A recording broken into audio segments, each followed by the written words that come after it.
Сәлем достар, бүгін мен сіздерге Махаббат ертегі сериалының 13-ші сериясын баяндап беремін. Ол үшін менің каналыма жазылып, лайк басып, комментарий қалдыруды ұмытпаңыздар. Бұл сериалдың басында Жанфизаға Махирдің әжесі Махир екеуінің қатынасын үзуін сұрап жатады. Бірақ оған Жанфиза ешқандай келісім білдірмейді.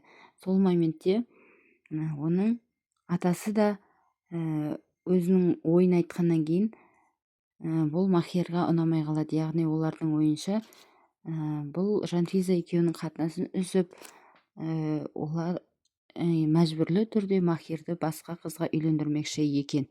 Олардың салт дәстүріне қарай сол қызға үйлену керек болады.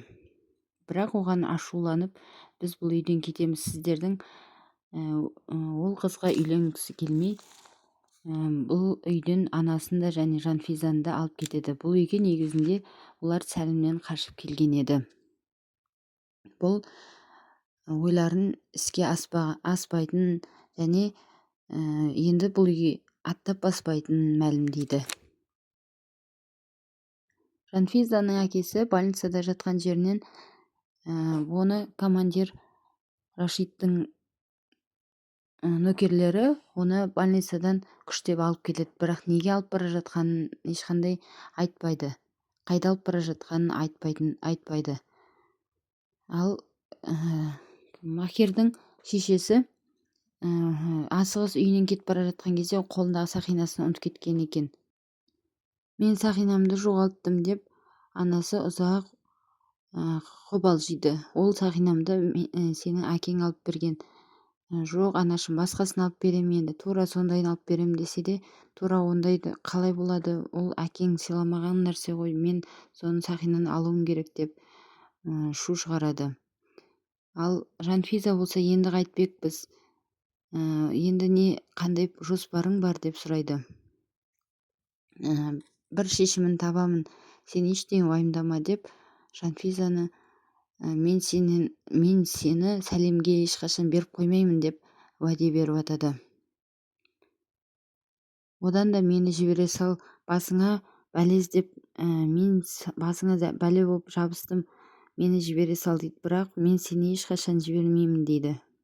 Мен енді ол үйге қайтып бармаймын, атасы мен әжесінің үйіне қайтып бармаймын, мен олардың айтқан қызына ешқашан үйленбеймін, мен сенімен біргемін, болды, басқасын ұмыт, мен бір шешімін табамын деп уәде береді.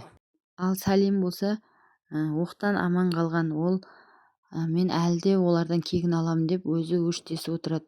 Ол денесіндегі қалып қойған оқты ешқандай денесін жансыздандырмай, яғни тірі күйінде ал деп доғдырға бұйрық беріп жатады. Бірақ олай болмайды ғой десе де, солайынан ал, мен солай болғанын қалаймын деп ол доғдырды буындырады. Ал Махирдің атасы мен әжесі Махирді қалайда осы үйге қайтару керек деп, және сол қызға үйлендіру керек деп ойласып отырады, бастары қатып отырады. Бірақ қандай жоспар бар, не істейміз, қалайда сол қызға үйлендіру керек деп отырады. Командир Рашид мырза Жанфизаның әжесін өте қауіпсіз жерге алып келеді. Оларды өзінің туған інісінің үйіне, бос тұрған үйге алып келеді. Олар Сәлімнен қашып жүреді. Және сол моментте Махир хабарласып жағдайын біледі. Және Жанфизаның әжесінің жағдайы жақсы екенін біліп, көңілдері орнына түседі. Махирдің әжесі оны іздеп, яғни Жанфизаның қасындағы сіңлісіне хабарласады. Және өзінің өте жанашыр екенін, өте мықты әулеттен екенін айтады. Біз қандай жағдай болса да көмектесеміз деп, іші бауырына кіріп, барлығын біліп алғысы келеді. Бірақ қандай жағдай болса да Махирдің осында келіп жатса маған хабарлас деп біліп алғысы келіп тұрады әжесі. Және осы моментте Махирлар жаңадан үй алып, уақытша тұратын баспана тауып, және өте әдемі жерден тауып алады. Және сыртқа өзінің шығып келетінін хабарлап, және бірақ ол жерде Сәлімнің әлі тірі екенін абайлап жүруін ескертеді. Осылайша олар ұзақ сөйлеседі. Жанфизаның әкесін командир Рашид мырза өзінің шешесінің, яғни Жанфизаның әжесінің қасына алып келеді. Және ол ең бірінші командирді көргенде шошып кетеді. Яғни сен мені жақтырмайтын едің, неғып мені құтқарып жатсың Сәлімнен дейді. Бірақ мен оны сен үшін емес, яғни Махир үшін жасап жатырмын. Махирдің Жанфизаны қатты жақсы көретінін білемін.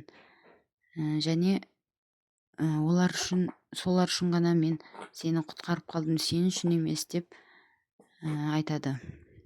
Бірақ Жанфизаның әкесі мен қызымды ол Махирге беріп қоймаймын дейді. Не үшін десе, не үшін бермейсің? Оның әкесін өзің өлтіргенің үшін бе дейді. Сенің қайта ұятың бар екенін дейді. Олар сенің ол жерде сені тыңдайын деп тұрған Жанфиза мен Махир жоқ. Олар бір-бірін өте қатты жақсы көреді. Мен солар үшін ғана сені құтқардым. Сен үшін емес. Сен қайта қызыңа рахмет айт дейді.